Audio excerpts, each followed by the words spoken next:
my heart. On behalf of WCVH, this is CV Today. Good afternoon. Today is Tuesday, April 24th. Now over to Lexi with some more announcements. Thank you. The quote of the day today is, "Through perseverance, many people win success out of what seemed destined to be certain failure." Today's lunch is pasta bar and the hot combo is rib sandwich.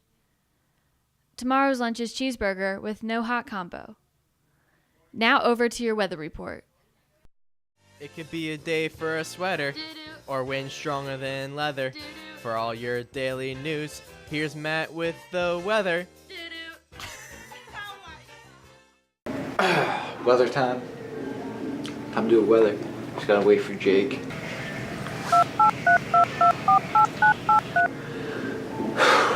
Weather. What's up? Alright. Hello? Hey Matt, what's up? Just about to film the weather, man. Where are you? Oh, doing my thing. Don't question me. Okay, how'd you get the number for this phone? This is private. I looked in the yellow pages. Yellow pages, right. Well, while I have you, I just want to let you know that today's high is going to be 62 with a low of 42. It's going to be cloudy all day with a little bit of rain. Tomorrow is supposed to be a little worse with a low of 41 and a high of 61. Wait, a low of 60? No, high of 60. Oh. But tomorrow is supposed to be rainy too and cloudy the entire day. Speaking of cloudy, yeah, your friend called. Now over to headline news, I guess. Later, Jake. Bye.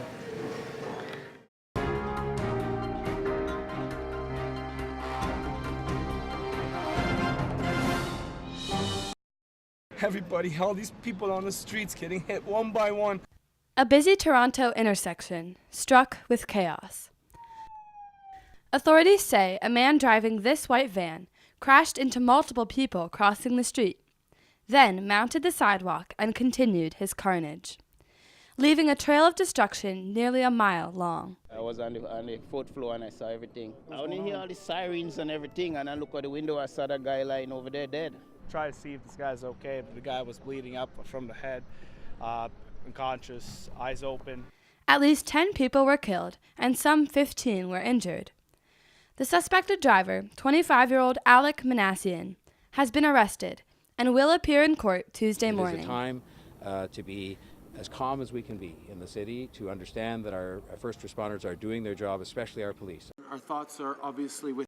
I'm Sophia Steed, reporting.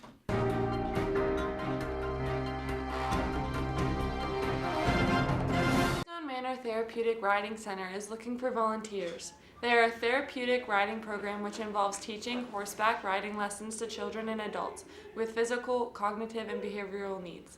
They have an upcoming volunteer orientation on Saturday, May 5th from 1 to 3 p.m. at their facility. Please visit their website to find out more about their organization. Attention to any student planning on taking dual enrollment Hack English 101 class next year. You need to turn in your Hack paperwork you receive at the meeting ASAP to Mrs. McDaniel in the guidance office if you still plan to take this course. See Mr. Kapp if you have any questions. There will be an admissions counselor recruiter for high school education from the Career and Technology Center in the guidance office this Friday, April 27th at 10:30. He is here to speak to undecided seniors and students interested in learning a skilled trade following graduation. If you are interested in speaking with him, please see Mrs. McDaniel in the guidance office for a pass. Now over to Word of the Day.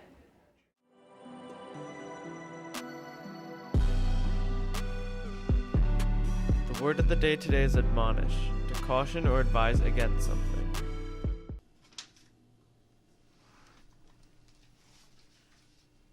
I'd admonish against taking the last tag along. But I want it. Dude. What? Sophia! Sophia?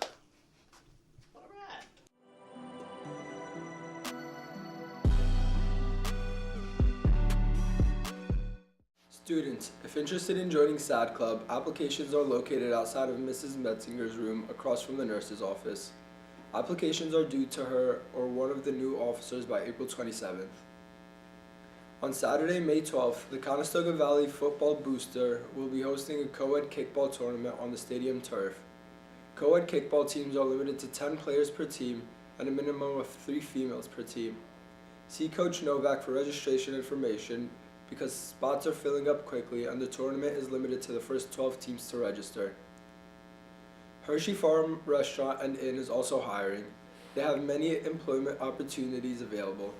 If you are interested, please check out the notice on the bulletin board outside the guidance office.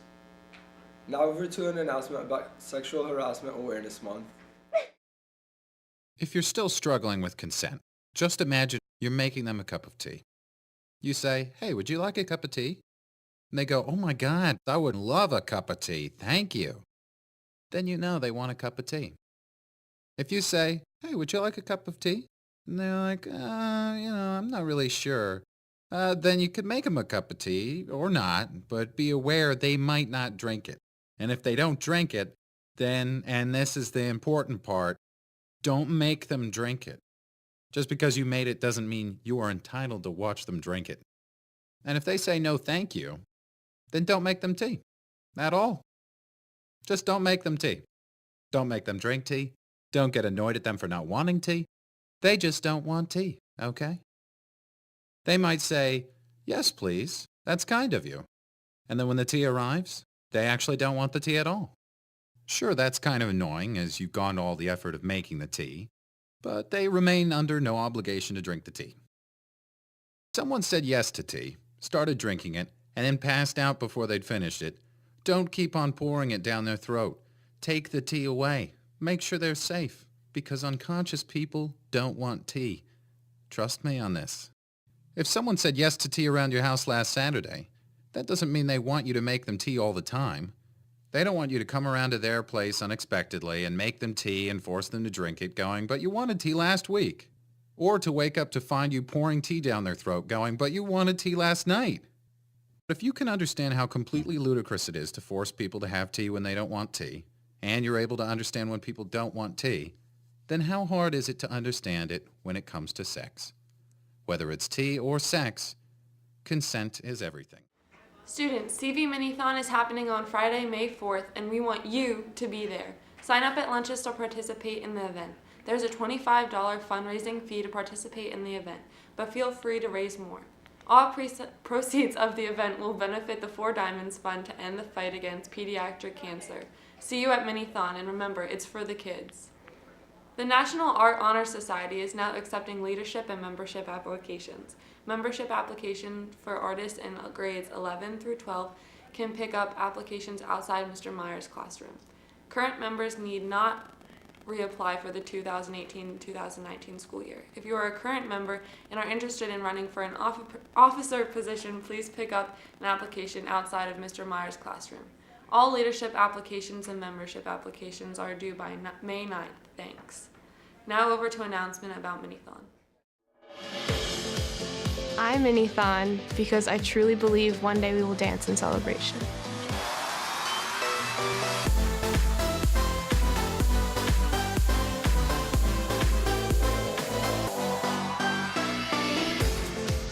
Minithon is an event meant to bring people together for one common cause, and that is to beat pediatric cancer.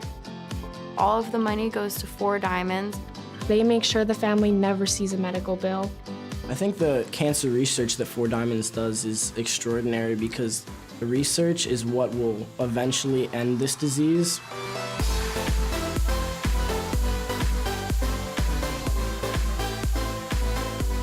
I saw how passionate everyone was, and I said I had to be a part of this because there's no way a whole student body can be so excited about one event without it being amazing. Awareness creates action, and that's how you find a cure. You're helping children and you're saving lives. It's an amazing thing to be a part of, and I'm so lucky that I'm part of it.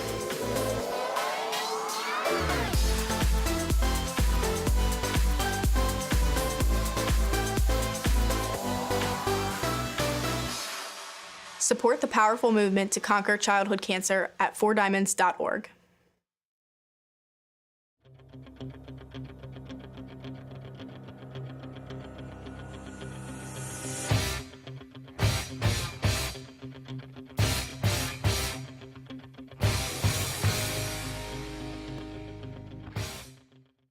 There is an away girls lacrosse game against Ephrata at 7.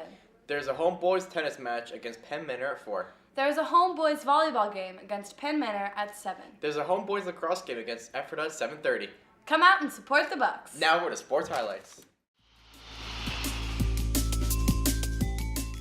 I think it's going to be huge in this game.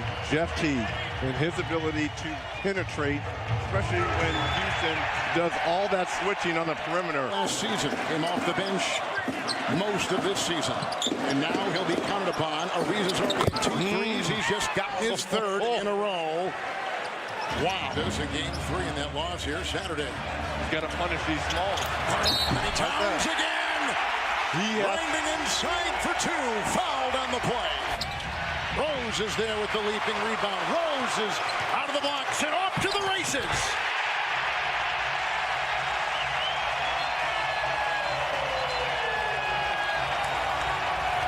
And Capella grabs the rebound.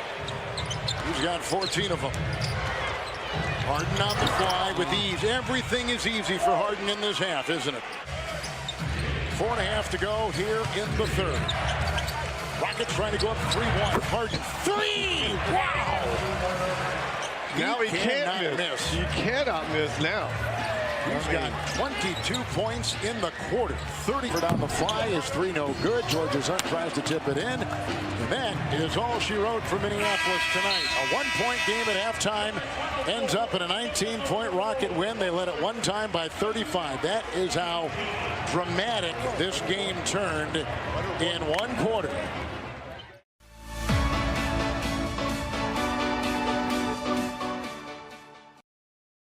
That's all the announcements we have for you today. On behalf of WCVH, I'm Megan. Alongside Mario. And this is CV Today. Have a blank Tuesday.